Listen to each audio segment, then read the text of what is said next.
how to manage and change your experience level on your profile on Upwork, easy and fast. Hello guys, so all what you have to do is go to Upwork. This is the homepage.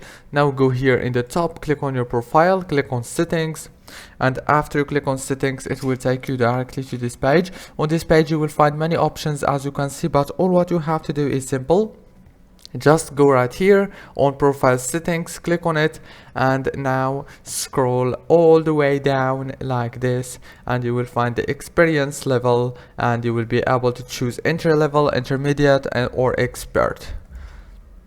After you choose, it's gonna be updated to your profile. If this video was helpful, please don't forget to like and subscribe, and thank you for watching this video until the end.